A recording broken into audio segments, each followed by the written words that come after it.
había cuidado con esmero la educación de su hijo y heredero Felipe, quien desde su infancia recibió instrucción en todas las materias a través de maestros escogidos personalmente por el emperador. La educación del príncipe se había producido lejos de su padre, quien viajó mucho por los dominios del imperio, mientras que Felipe no había salido nunca de Castilla. En 1548, y después de una ausencia de 5 años, Carlos dio órdenes para que su hijo, que tenía en esos momentos 21 años y ejercía la regencia en los reinos hispánicos, fuera a reunirse con él en los Países Bajos, con el fin de conocer a sus futuros súbditos. Se dispuso que saliera de Valladolid con destino a Barcelona y Génova para llegar a Milán, y desde allí, por tierras alemanas, hasta Bruselas, donde se reunió con su padre el 1 de abril de 1549.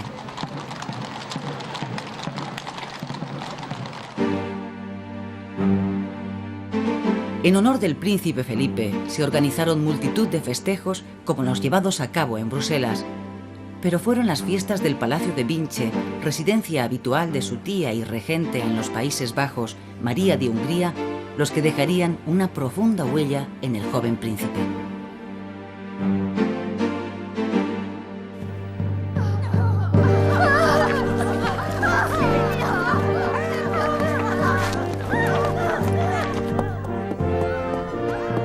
Dentro de estas celebraciones tuvo un papel destacado la representación que se llevó a cabo en los magníficos terrenos de este palacio de una escena del Castillo en la Oscuridad, un pasaje del Amadís de Gaula, uno de los libros preferidos del emperador.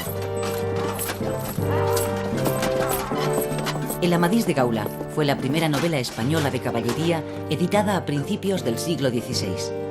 En ella, Amadís, caballero cortesano perfecto, sale victorioso en sus aventuras, teniendo como enemigos a gigantes, caballeros inicuos, enanos malvados, magos o animales monstruosos.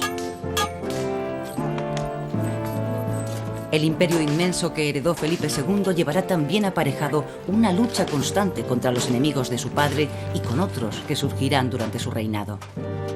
Así, Francia mantendrá la misma hostilidad que llevó a Carlos V a mantener 5 guerras contra este país. Inglaterra, donde empezó a triunfar el protestantismo, se convirtió con Isabel I en otro gran enemigo. El imperio turco fue más que nunca una pesadilla para la monarquía de Felipe II. Las incursiones de los barcos turcos habían hecho del Mediterráneo un mar inseguro, con saqueos continuos a las ciudades de las costas levantinas y africanas.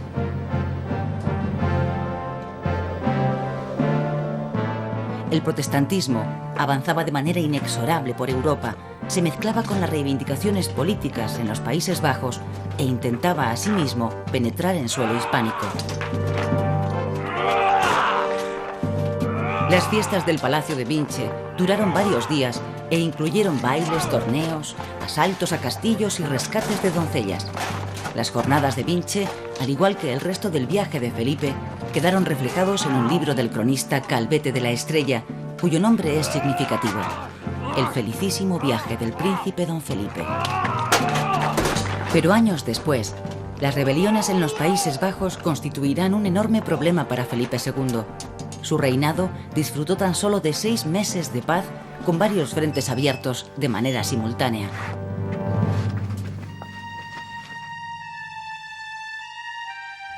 El mantenimiento del imperio heredado de su padre y la defensa de la religión católica serán los ejes sobre los que Felipe II ejercerá su gobierno.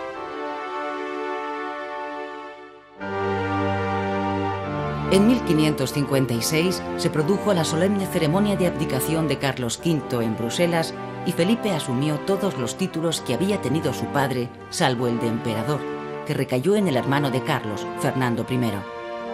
Felipe II también poseyó un imperio, pero no sería emperador. El mantenimiento y la administración de un imperio tan extenso constituyó el mayor reto con el que se iba a encontrar Felipe II. Felipe hizo 2 viajes como príncipe. El primero en 1549 le llevó hasta Flandes, el segundo en 1554 a Inglaterra. Allí se casó por segunda vez con su tía María Tudor. Antes había estado casado con su prima María de Portugal, que falleció poco después de dar a luz al príncipe don Carlos.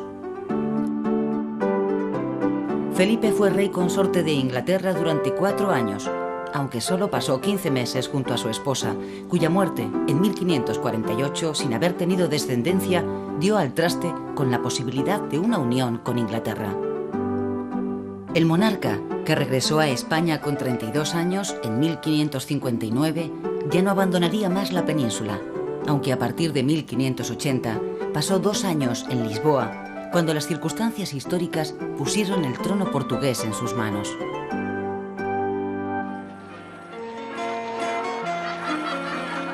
Castilla pasó a ser el centro de este imperio sin emperador y Madrid se convirtió en sede permanente del gobierno.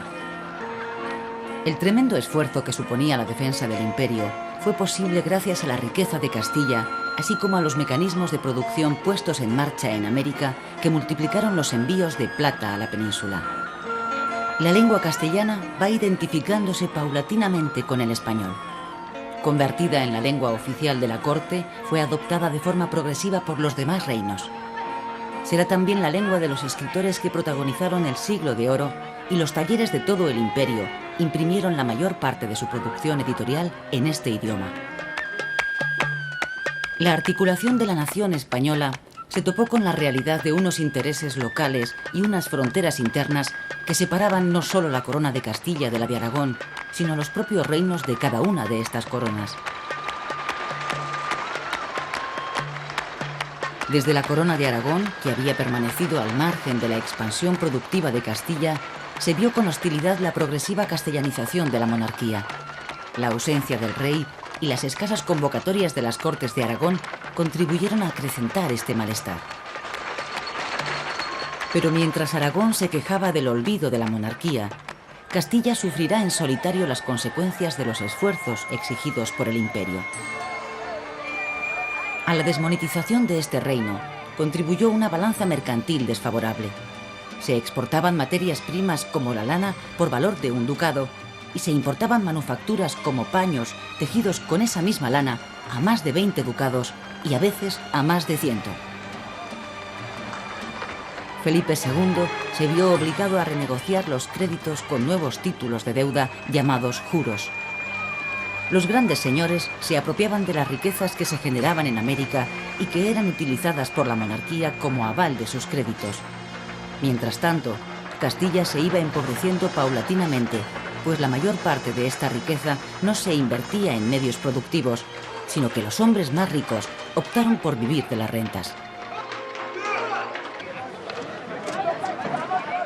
Clérigos y rentistas serían criticados por el contador de finanzas reales Luis Ortiz, autor de un libro publicado en 1559 de esclarecedor título: Libro sobre cómo quitar de España toda ociosidad e introducir el trabajo.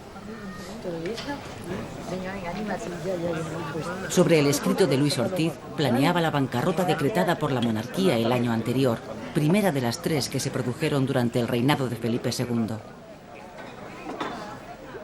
En este libro se postulaba un cambio de orientación en el gobierno de Felipe II, aunque también el autor se sentía preso del mismo sentimiento religioso-militar que sustentaba la política ofensiva de la monarquía y concluía su obra de forma dramática.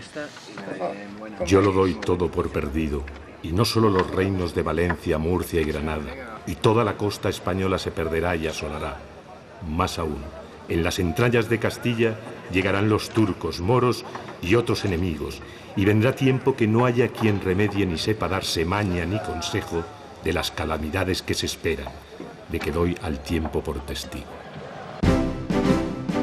Pese a todas estas dificultades, Felipe II reunió un ejército con el que derrotó a los franceses en la batalla de San Quintín, rememorada en los frescos de esta sala de batallas del monasterio del Escorial. Aconteció el día de San Lorenzo de 1557, todavía en vida del emperador, quien le animó desde su retiro en Yuste a continuar la guerra contra Francia. El reinado de Felipe II no podía empezar mejor desde el punto de vista militar. Al año siguiente, las tropas francesas fueron derrotadas por segunda vez en Gravelinas y Francia se vio obligada a firmar el Tratado de Cateau-Cambrésis. Fruto de ese tratado, será la tercera boda de Felipe, con Isabel de Valois, que supondría el inicio de una etapa amistosa con el país vecino tras largos años de hostilidad.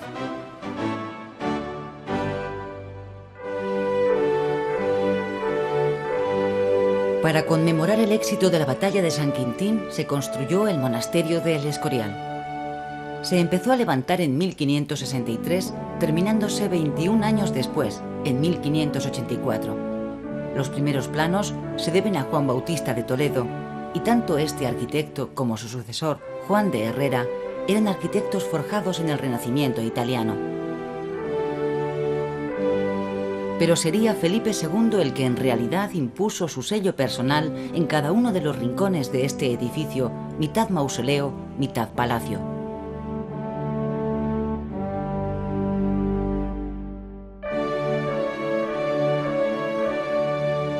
Felipe, nacido en el año 1527 en Valladolid, se había educado en el ambiente cultural del Renacimiento.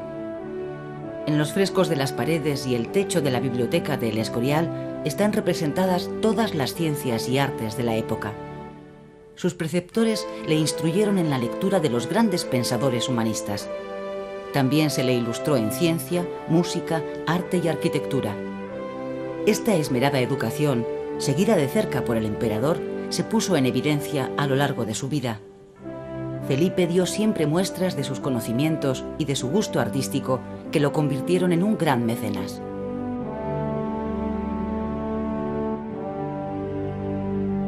En el momento de su muerte, la biblioteca acogía más de 14.000 volúmenes. Se trataba de la mayor biblioteca privada de Occidente, destacando entre sus fondos 1.500 obras en griego, 94 en hebreo y alrededor de 500 códices árabes.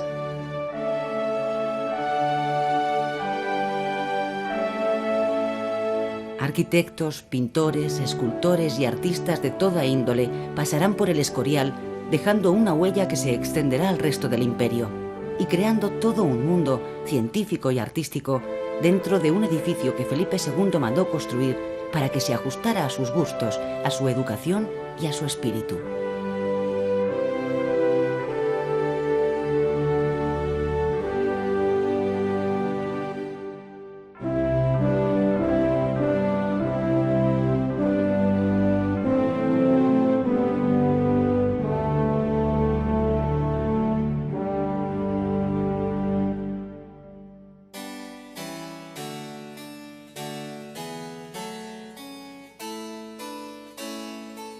Tiziano fue también pintor predilecto de Felipe II.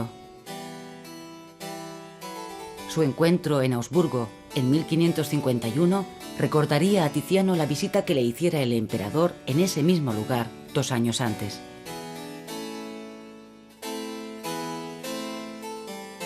A partir de esa entrevista, Tiziano creó las pinturas conocidas como poesías, cuadros basados en las Metamorfosis de Ovidio, 2 de los cuales se encuentran en el Museo del Prado.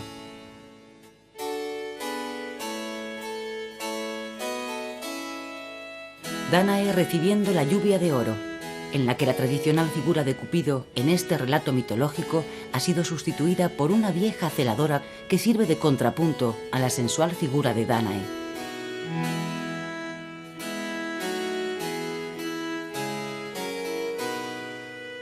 La otra pintura es Venus y Adonis. Sobre ella existe una carta de Tiziano a Felipe II que nos ofrece algunos datos sobre la naturaleza e intención de esta serie de pinturas.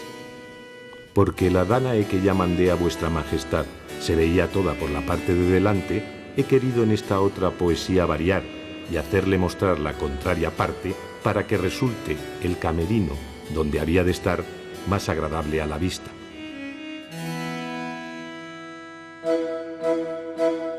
Por otra parte, los grabados de ciudades o las colecciones de mapas, fruto de la pasión de Felipe por la geografía, dieron una imagen precisa de la España del siglo XVI y de las posesiones que el rey tenía a lo largo del mundo.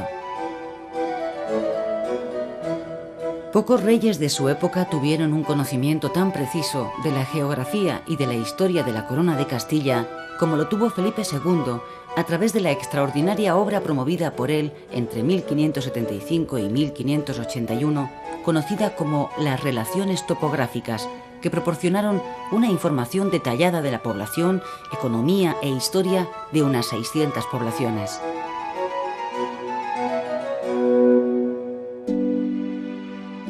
Informaos de cómo están los faisanes que tienen la casa de campo, y si será menester algo para ellos, y si será mejor soltarlos todos, o parte, o tenerlos allí, y avisadme de ello. Y si ha apedreado en la huerta de las posturas y simientes, ¿y cómo va esto? Y a Aranjuez escribid que avisen de lo mismo, y de las hayas, y si se oyen los francolines.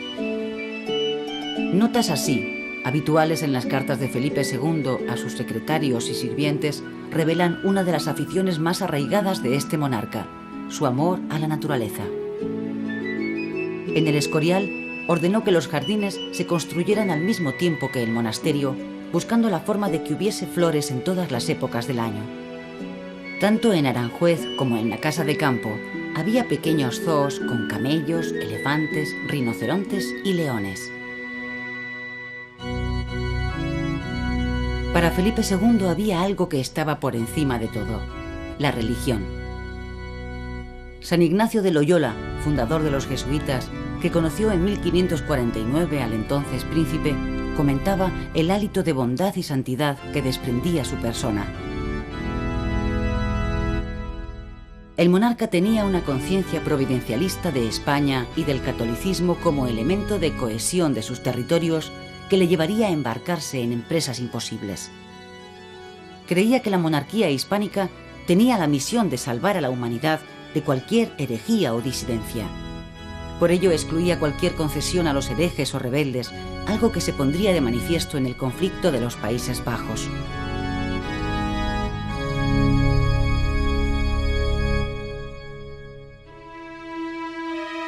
En la Gran Place de Bruselas podemos encontrar en la actualidad una placa que recuerda las ejecuciones de los condes de Egmond y Hoorn. La oposición de la nobleza de los Países Bajos al gobierno de Felipe II se centró en el problema religioso. La expansión de las ideas protestantes en estos territorios, sobre todo las calvinistas, chocaron frontalmente con la intransigencia de las leyes sobre herejía, generando una campaña de desprestigio de la monarquía a través de grabados críticos con la política del rey en estos territorios. La exigencia de tolerancia religiosa se convirtió en la piedra angular del conflicto político.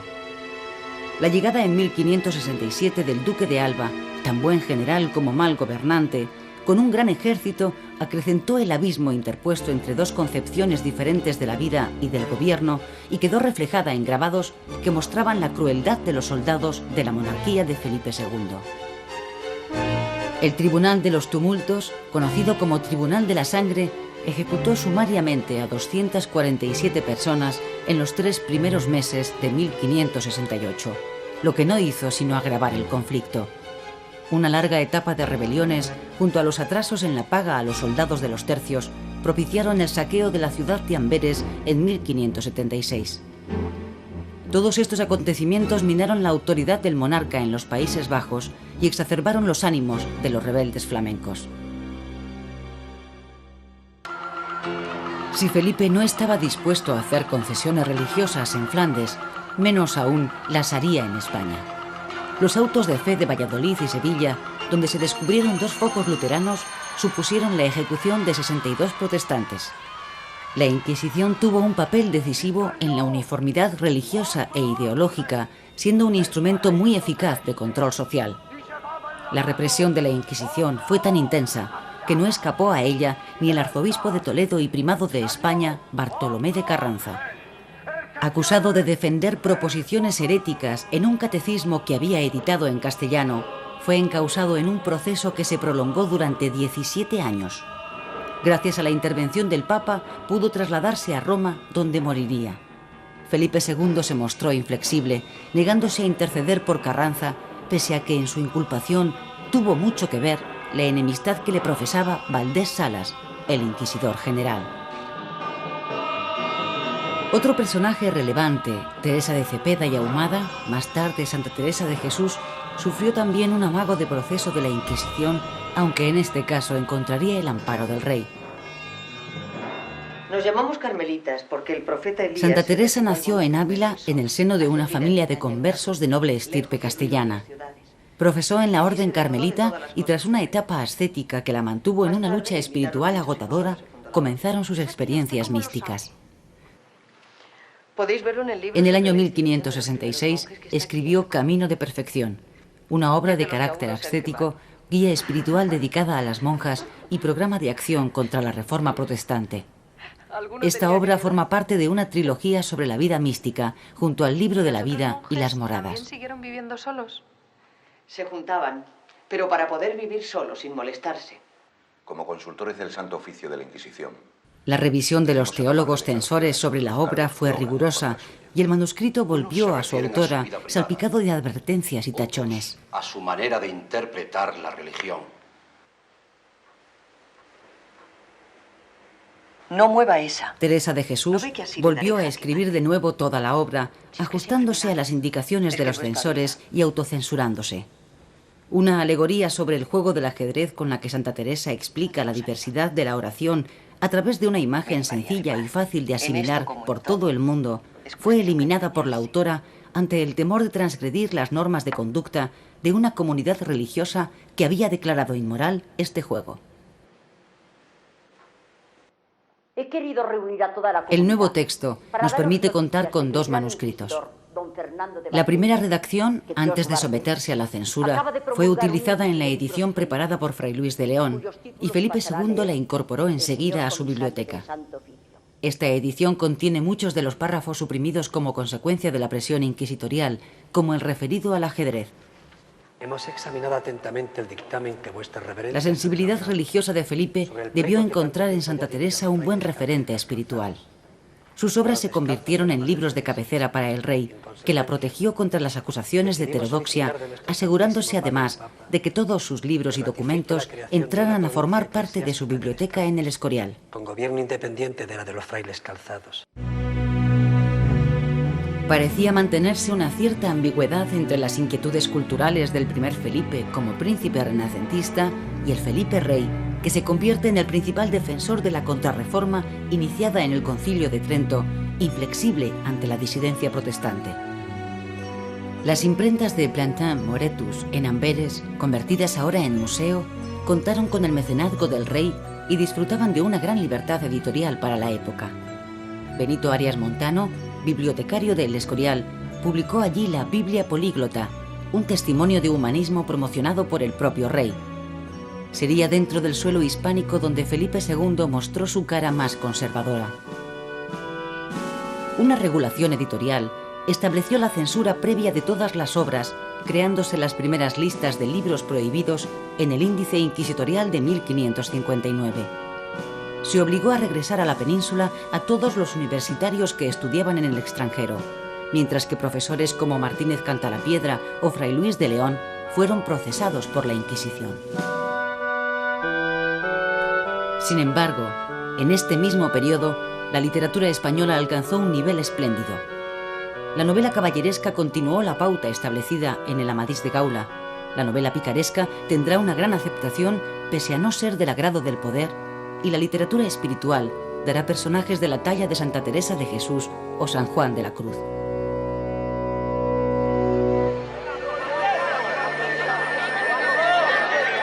Desde mediados del siglo XVI, la exigencia de acreditar unos antecedentes familiares libres de antepasados judíos se fue imponiendo en ciertos lugares de la península para el acceso a los cargos e instituciones públicas. Aunque estas medidas no se generalizaron, el hecho de que esta exigencia de limpieza de sangre proviniera de la propia sociedad y no de disposiciones regias refleja un problema de convivencia muy presente en la población hispánica de la época. Por otra parte, un edicto promulgado en 1566 prohibió el uso de la lengua árabe, y otras leyes de 1568 limitaron las expresiones culturales de raíz islámica. La consecuencia inmediata fue una sublevación de grandes proporciones en las Alpujarras. La acción militar de los tercios imperiales al mando de don Juan de Austria acabó con el levantamiento. Las consecuencias no se hicieron esperar. Más de 80.000 moriscos fueron deportados o dispersados por diversos lugares de Castilla, primer paso de su expulsión de la península que se produciría en 1609 durante el reinado de Felipe III.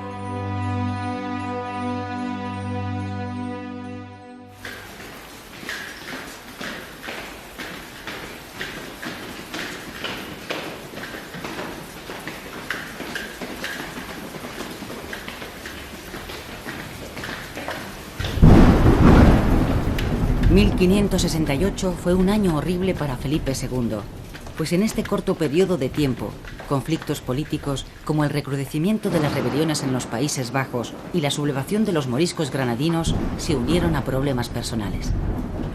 En la noche del 18 de enero de ese año, el propio rey, con casco y armadura, y una vez reunidos los principales miembros de su gobierno, apresó a su hijo y heredero, disponiendo su encierro dentro de sus propias habitaciones del Alcázar de Madrid.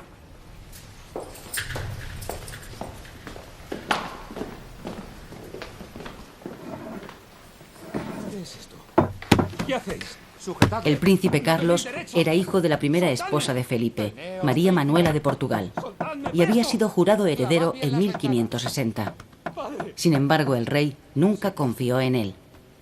La agitada vida del heredero y los enfrentamientos con su padre y otros miembros del gobierno, como el duque de Alba, culminaron cuando don Carlos se implicó en una serie de acciones sospechosas de traición a la monarquía.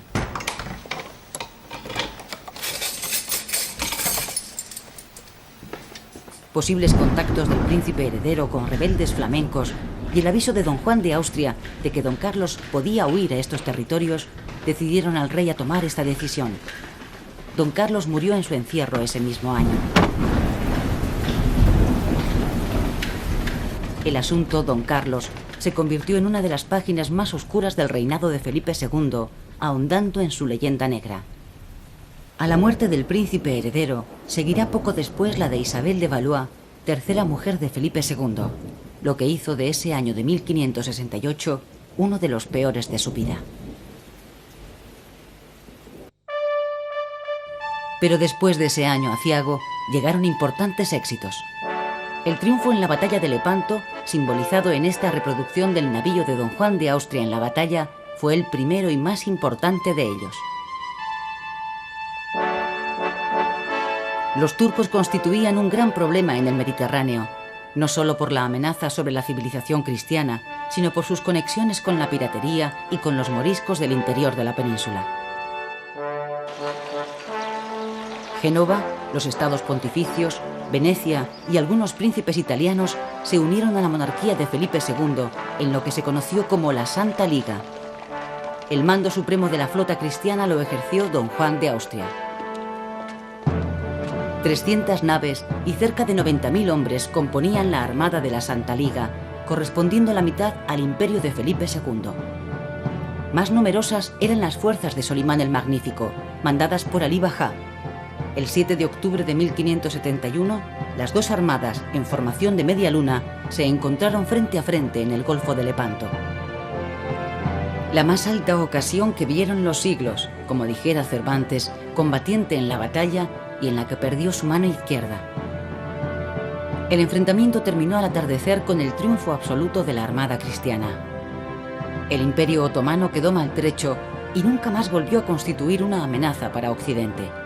Felipe II obtuvo el mayor éxito militar de su reinado y don Juan de Austria fue encumbrado en todo el mundo cristiano.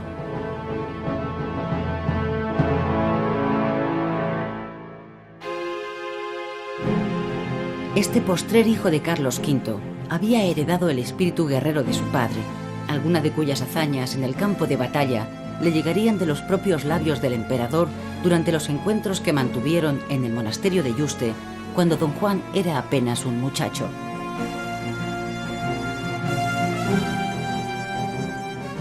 La última misión que Felipe II encomendó a su hermanastro fue apaciguar las rebeliones de los Países Bajos. Nombrado gobernador de estos territorios, don Juan encontró la muerte por enfermedad en la ciudad de Namur. Esta iglesia de la ciudad belga guarda tras el altar mayor una placa en recuerdo de su muerte. El corazón y otros órganos fueron depositados aquí, mientras su cuerpo viajaba hacia la península ibérica. Por último, fue enterrado en el monasterio de El Escorial.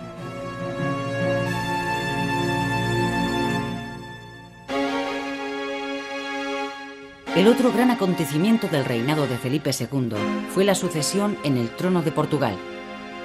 A la muerte de Sebastián de Portugal, hijo de Juan de Portugal y Juana de Austria, hermana de Felipe II, se presentaba por fin la posibilidad de la anhelada unión con este reino, perseguida desde los tiempos de los reyes católicos. Sebastián de Portugal había desaparecido en África durante la batalla de Alcazarquivir sin hijos ni herederos directos, dejando el trono en manos del cardenal Enrique, de 67 años, quien moriría poco después. Felipe era además hijo de otra princesa portuguesa, Isabel, y reivindicó el trono lusitano frente a don Antonio, prior de Crato, que presentó su candidatura como nieto ilegítimo del rey Manuel I. El apoyo militar de Francia e Inglaterra a don Antonio no iba a impedir a las tropas del duque de Alba, con el apoyo marítimo de la flota mandada por el marqués de Santa Cruz, invadir Portugal. Felipe II sería reconocido rey por las Cortes reunidas en la ciudad de Tomar en abril de 1581. Con la anexión de Portugal y sus posesiones en ultramar, el imperio de Felipe II se hizo aún más poderoso, y con el dominio de las Islas Filipinas se puede ya decir sin ambages que sobre su imperio nunca se ponía el sol.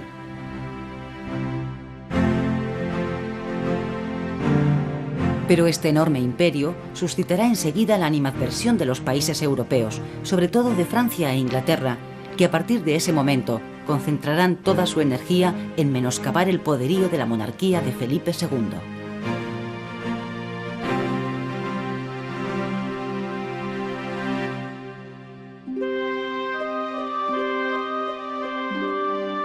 Felipe residió 2 años en Lisboa y desde esta ciudad escribirá emotivas cartas a sus 2 hijas nacidas de su matrimonio con Isabel de Valois, Isabel Clara Eugenia y Catalina Micaela.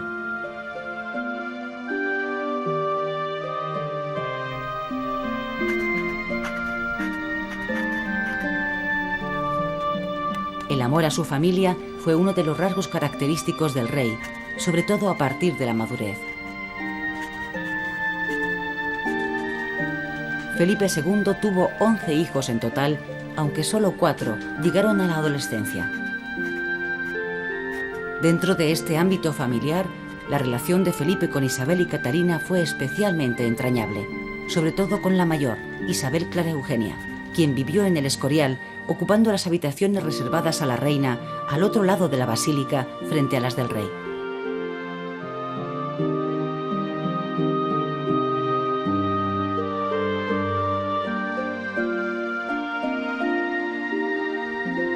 La cuarta y última esposa de Felipe, su sobrina Ana de Austria, había muerto en Badajoz en 1580 tras darle al fin el heredero varón que tanto se hizo esperar.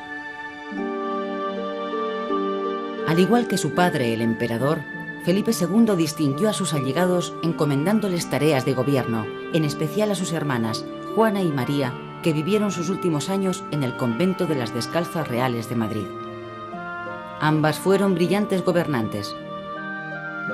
Juana, que fue reina de Portugal, desempeñó la regencia de los reinos hispánicos entre 1554 y 1559, para lo que tuvo que separarse de su hijo y heredero del trono portugués, el mencionado Sebastián de Portugal, cuando éste solo contaba 3 meses de edad.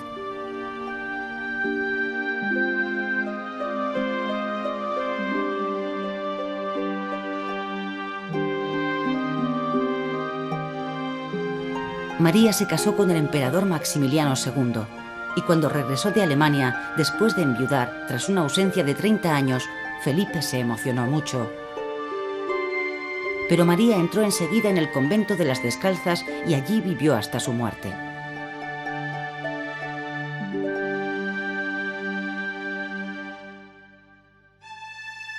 A su vuelta a Madrid desde Lisboa, Felipe se encontró un panorama prometedor. Los ingresos llegados de América se habían multiplicado y la paz reinaba en el Mediterráneo gracias a una serie de treguas con el sultán otomano. Pero los acontecimientos en los Países Bajos seguían siendo preocupantes. Se formó entonces el eje Holanda, Francia e Inglaterra contra la monarquía de Felipe II. La anexión de Escocia por Inglaterra y la ejecución de la reina católica, María Estuardo, contribuyeron decisivamente al empeoramiento del conflicto. La idea de una invasión de Inglaterra empezó a madurar. En este país se había impuesto el protestantismo de la mano de la reina Isabel I. Felipe II y la reina de Inglaterra personificaron los dos bloques, católico y protestante, de la Europa de las guerras de religión. Además, Inglaterra mandó una flota de 25 barcos bajo el mando de Sir Francis Drake con el propósito de atacar las naves españolas y destruir las propiedades hispánicas en América. La flota inglesa saqueó Vigo antes de partir hacia el Caribe, donde capturó Santo Domingo y tomó a saco la ciudad de Cartagena de Indias. 150 fanegas de trigo para la Armada de Inglaterra, que vuestra merced no ha entregado. Dificultades logísticas y sobre todo económicas para acometer una empresa de este calibre hicieron que no se pudiera equipar la flota que había pedido el marqués de Santa Cruz. Los impuestos volvían a sangrar la ya empobrecida economía castellana. De los 560 barcos y 94.000 hombres que había pedido el marqués de Santa Cruz, solo pudieron reunirse 130 barcos y 33.000 hombres.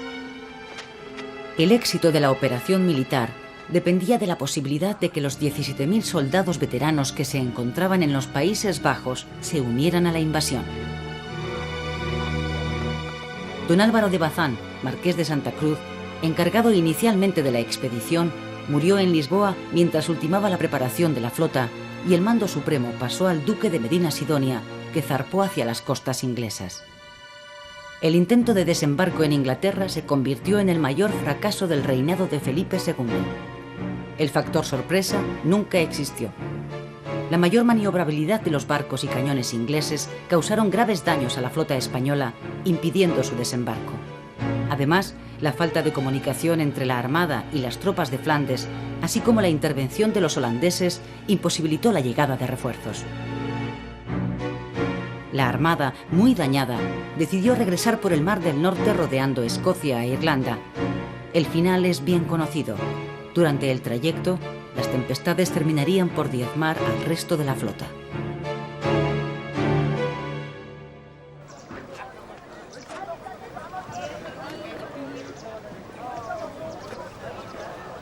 El desastre de la Armada Invencible reforzaba la posición de los rebeldes de los Países Bajos, apoyados por Inglaterra, y debilitaba la posición de Felipe II ante la propia Inglaterra y ante Francia. En este país, Felipe había apoyado al bando católico durante las guerras de religión de los últimos años frente al bando protestante de Enrique IV, quien se acabaría imponiendo, aunque para ello hubo de abjurar del calvinismo y abrazar la fe católica. La derrota frente a Inglaterra vino también a agravar la crisis de la sociedad española.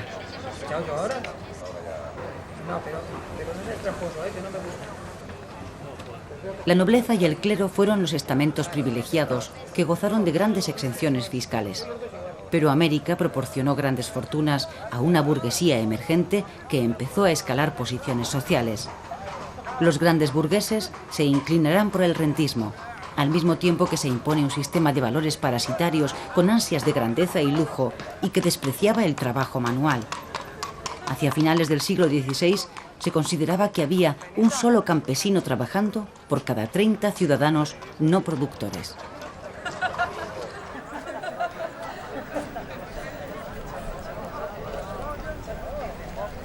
Por otro lado, las tensiones religiosas, con el rechazo hacia conversos y moriscos y la progresiva identificación exclusivista de los españoles con los católicos, generaron explosiones periódicas de xenofobia, mientras que de manera contradictoria, la sociedad y el arte reflejaban múltiples evidencias de mestizaje o hibridación cultural, desde el vestido a la alimentación o la propia lengua, dando lugar a una explosión artística que embelesará a toda Europa.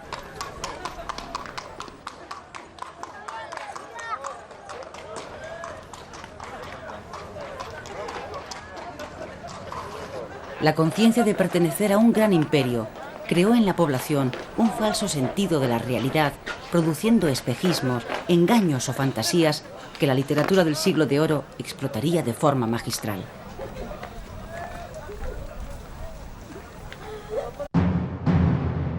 El esfuerzo militar que desarrolló la monarquía fue fue excesivo. En los últimos años del reinado de Felipe II se reactivaron casi todos sus frentes. Por el Mediterráneo patrullaban constantemente 4 escuadras. A partir de 1580 se creó la Armada de la Mar Océana, que tenía la misión de mantener la hegemonía en el Atlántico. La protección de los convoyes que hacían la ruta de América dio excelentes resultados, pues las pérdidas de barcos por ataques piratas fueron mínimas. La infraestructura militar era muy avanzada para la época, destacando la configuración del llamado Camino Español, que iba de Milán a Flandes y por el que transitaban los hombres y el dinero necesarios para mantener la supremacía en estos territorios.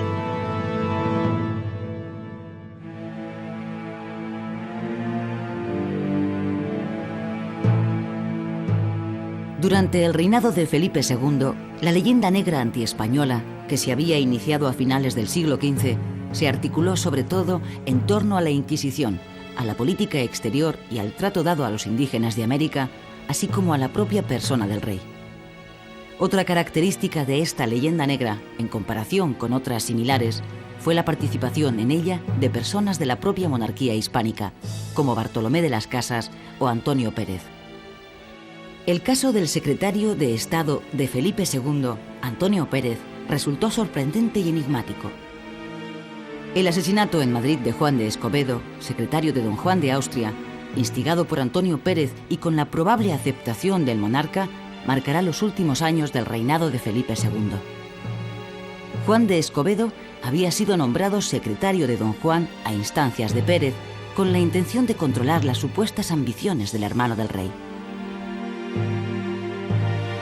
En 1576, Felipe II consideró que su hermano era la única persona capaz de salvar la situación de los Países Bajos y decidió enviarlo con la misión de conseguir la paz en estos territorios.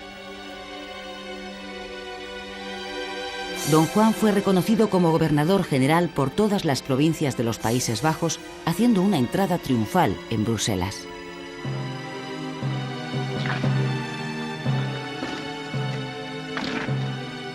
Escobedo volvió entonces a la corte con una serie de peticiones en nombre de su señor y en el suyo propio, pero tras 8 meses en Madrid sin conseguir nada, a Escobedo se le acabó la paciencia y empezó a amenazar a Pérez. Escobedo conocía el doble juego que el secretario de Felipe hacía ante el rey sobre las supuestas pretensiones de don Juan de Austria. Durante su estancia en la corte, Escobedo tendría también conocimiento de los secretos de Estado que Antonio Pérez y la princesa de Éboli vendían a los enemigos de Felipe II. Ante el peligro de ser descubierto por Escobedo, Pérez decidió hacerle matar, convenciendo al monarca de la necesidad de este crimen de Estado por la influencia negativa que el ambicioso Escobedo podría tener sobre don Juan. Esto fue lo que el propio Felipe II diría durante el largo proceso contra Antonio Pérez. Saben muy bien la noticia que yo tengo de haber él hecho matar a Escobedo y las causas que me dijo había para ello.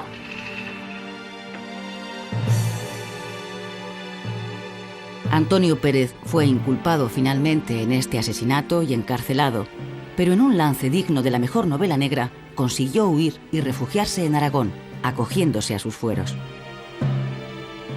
Parte de la nobleza y pueblo aragonés protegió a Antonio Pérez y de nada le sirvió a Felipe II perseguirle a través del Tribunal de la Inquisición, única institución que no conocía fronteras. El pueblo aragonés liberó a Pérez, quien consiguió escapar a Francia. Mientras Pérez pasaba la frontera, las tropas imperiales tomaron Zaragoza, acabando con la rebelión. El Justicia Mayor, Juan de Lanuza, y los principales cabecillas de la rebelión fueron ajusticiados, lo que no hizo sino acrecentar la tirantez con la corona de Aragón.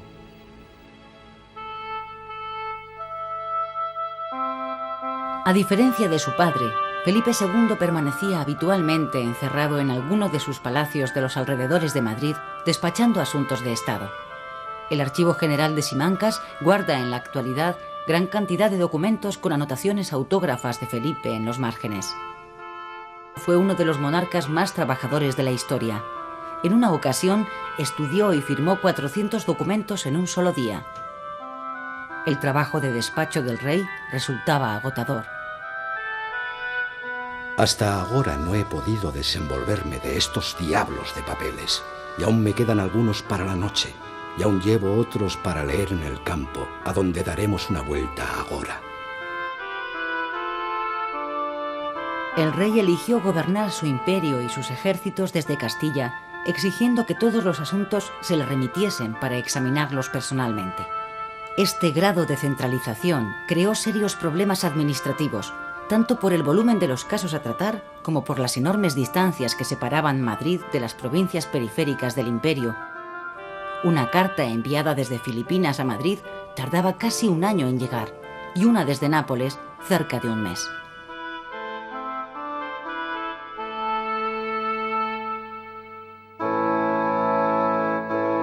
Lo mismo que hiciera Carlos V en su retiro de Yuste, Felipe dispuso sus habitaciones privadas en el monasterio de El Escorial junto al altar mayor, de forma que pudiera seguir la misa y demás oficios litúrgicos desde la cama cuando estuviera enfermo. Sin embargo, pocas semejanzas hubo entre padre e hijo. Frente al viajero inquieto y políglota que representó la figura de su padre, amante de la magnificencia y el ceremonial de las cortes europeas, Felipe II mostró enseguida sus preferencias por la corte de Castilla, la austeridad y el trabajo personal. Mientras que Carlos V había sido un príncipe guerrero, Felipe fue un monarca burócrata. Felipe encontraba en la religión su mayor consuelo. Las estancias de El Escorial rebosaban de cuadros e imágenes religiosas. Tiziano fue uno de sus pintores preferidos, aunque está poco representado en El Escorial. Su Martirio de San Lorenzo no encontró ubicación en el altar mayor de la basílica, pese a ser una obra de una perfección sublime. Para ese lugar tan importante, Felipe quería una pintura en la que el martirio del santo quedara expuesta de forma más evidente que en el cuadro de Tiziano. Cuando Felipe II conoció las pinturas de El Bosco en Flandes, se sintió atraído por el mundo de este pintor. La representación del pecado, las vanidades de la vida o los horrores del infierno conectaron con la sensibilidad religiosa del rey. Las tablas de El Bosco como El carro de Leno, El jardín de las delicias o la mesa de los 7 pecados capitales decoraron las habitaciones privadas de Felipe II en El Escorial.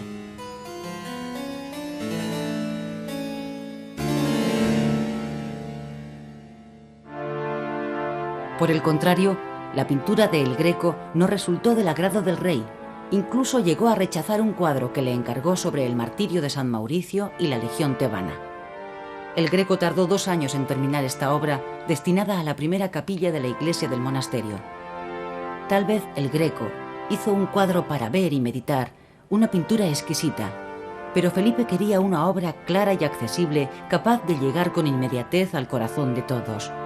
El Greco retrató a Felipe II en varios cuadros, como la alegoría de la Santa Liga y el entierro del conde de Orgaz. En este gran cuadro, Felipe aparece en la parte superior derecha de la gloria. En el momento en que el Greco pintó el cuadro, el rey aún no había muerto, pero se encontraba muy enfermo en El Escorial. La presencia de Felipe II en el cielo desmiente el posible enfado del pintor con el rey por el asunto del cuadro de San Mauricio.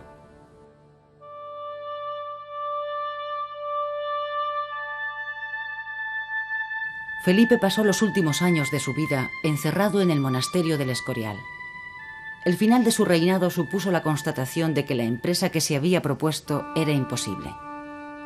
En un último intento de terminar con todas las guerras que habían agotado social y económicamente a su imperio, firmó la paz de Vervins con la Francia de Enrique IV de Borbón y dejó en manos de su hija Isabel Clara Eugenia y su esposo, el archiduque Alberto de Austria, los Países Bajos, aunque en el caso de no tener herederos, volvería a la corona española, como así ocurrió. Felipe II ha sido el rey más polémico de toda la historia de España.